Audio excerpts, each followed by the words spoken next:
This is Jeff Grebe with Weichert Realtors Advantage Plus, and this is my market moment for Monday, May 16th. I want to take a few minutes and share with you why this housing market is not a bubble that's getting ready to burst. But before I do, be sure and like, follow, or subscribe to this page for each week's market moment. You just can't turn on the news or look at something and not hear about the housing market in some sort of inference or headline that this housing market is a bubble. So let's look at why it's not. This shows home values going all the way back to World War II.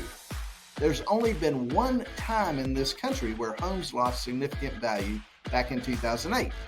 And there were really two reasons. First reason, loose lending standards. Back then, you could get a loan with no income, no job, no verification, and we know how that ended up. The second reason was cash out refinances. People took the equity they had, cashed it out, bought jet skis, and went on vacation. They financed their lifestyle. Well, the bottom line is lending standards are nothing like they were in the early 2000s. This shows the two components that on this report from the Urban Institute outline. First, product risk in the mortgage business, and second, borrower risk. The red area there, product risk, demonstrates the type of loans that are available to people, and the risky loans have been virtually eliminated. The orange portion there, or borrower risk, it's gotten harder to qualify for a loan after the housing crisis. That's when the qualified mortgage came out, and you actually had to demonstrate the ability to repay. All the things we know about the mortgage business and about how it's gotten hard to qualify. If you needed a further example of this, let's look at the loans that have been given to people with a credit score less than 620. So again, go back to the housing crisis. So many loans. This is in the billions of dollars with a credit score less than 620. And where do we stand as of the third quarter of 2021? The most recent information from the Federal Reserve, it's a fraction of where we were back then. What I'm going to show you next is the cash out refinance numbers, and I think they tell the same story.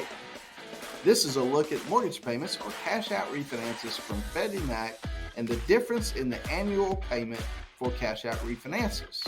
So you think about the previous payment and then the new payment after the cash out refinance on an annualized basis. So back in 2006 and 7 and 8, it was $3,000 to $4,000 difference in the overall mortgage payment for the year. Someone was jumping way up to be able to go through the cash out refinance. Well, what do we see in 2020 and 2021? $66 and $34. Very little changed in the mortgage payment as someone goes through the cash out refinance. Certainly that speaks to the low interest rates we've had, but it also speaks to people not refinancing and harvesting the equity from their home and going out and doing something else. A lot of lessons were learned back in 2008, where we can safely say the market dynamics are very, very different today than they were back then. So for those two reasons, we're not in a bubble that's going to burst.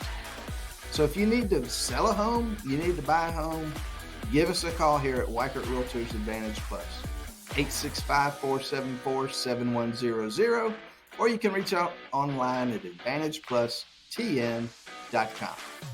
This is Jeff Grebe, and I'll talk to you next week.